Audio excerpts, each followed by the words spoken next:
What if I told you that the world you live in is shaped by people you've never seen?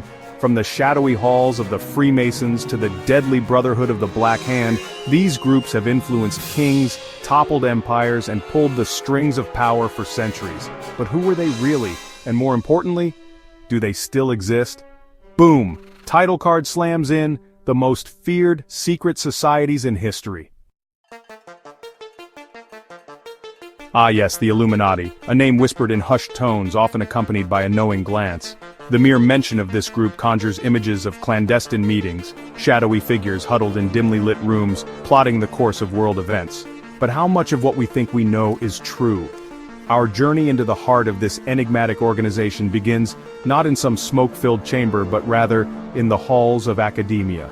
It was here, in 1776, that Adam Weishaupt, a professor of law at the University of Ingolstadt, Bavaria, laid the foundation for what would become one of history's most enduring enigmas.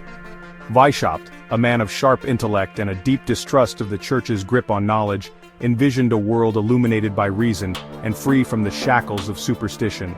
To achieve this ambitious goal, he founded a secret society, the Order of the Illuminati.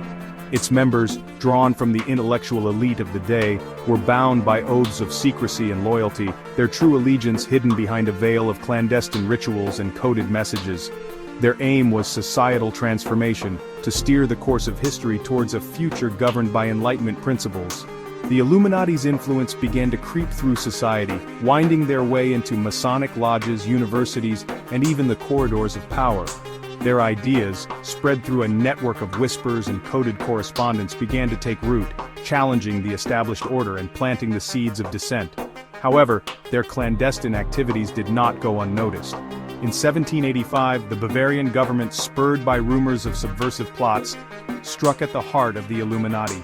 Their meeting places were raided, their secret documents seized, and their members scattered to the winds.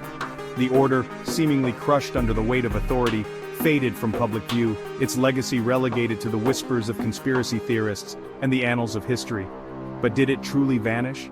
Or did it, like a phantom limb, continue to exert a ghostly influence on the world stage? The answer remains shrouded in mystery. From the shadowy realm of conspiracy theories, we turn our attention to an organization that walks the line between the hidden and the overt, the Freemasons. Unlike the Illuminati, whose very existence is debated, the Freemasons operate with a degree of openness, their lodges dotting cityscapes around the world. Yet behind the veneer of respectability and tradition lies a current of secrecy that has fueled centuries of speculation and intrigue. Their origins shrouded in the mists of time, the Freemasons trace their lineage back to the medieval stonemasons, the skilled artisans who erected Europe's grand cathedrals and castles. These men, bound by the secrets of their craft and the fellowship of shared labor, formed guilds, organizations that protected their trade and ensured the transmission of knowledge from master to apprentice. Over time, these guilds evolved, their membership expanding beyond the realm of stonemasons to encompass individuals from all walks of life, drawn together by a shared belief in the power of brotherhood and the pursuit of moral and intellectual enlightenment. By the 18th century, Freemasonry had transformed into a powerful social force, its lodges serving as meeting places for intellectuals, artists, and even revolutionaries. The Freemasons prided themselves on their philanthropic endeavors and their commitment to moral uprightness. Their lodges became centers of intellectual discourse where men from all walks of life could gather as equals, bound by oaths of brotherhood and shared ideals.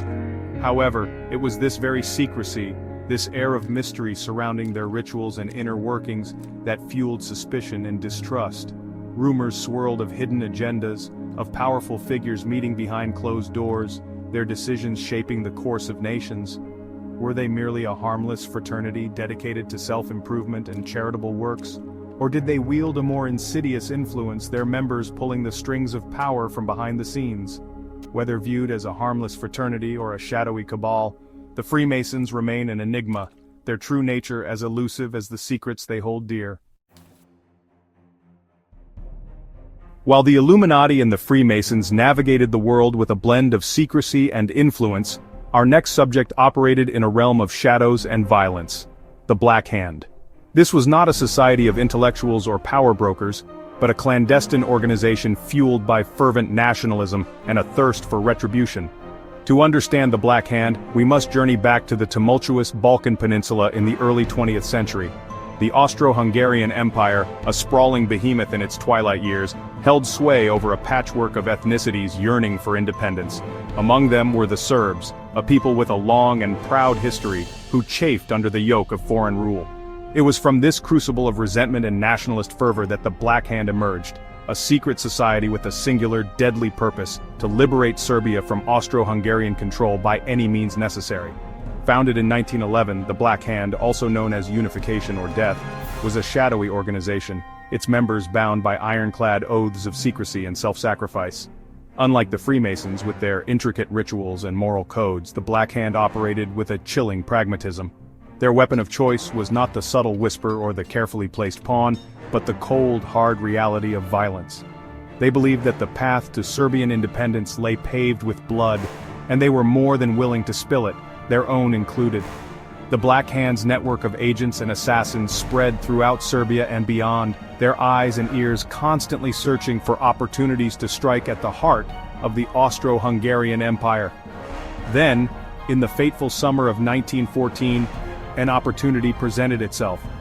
Archduke Franz Ferdinand, heir to the Austro-Hungarian throne, was scheduled to visit Sarajevo, the capital of Bosnia, a region seething with anti-Austrian sentiment. The Black Hand saw their chance. Gavrilo Princip, a young Serbian nationalist, was chosen to be their instrument of fate. Armed with a pistol and a cyanide capsule, he was tasked with assassinating the Archduke.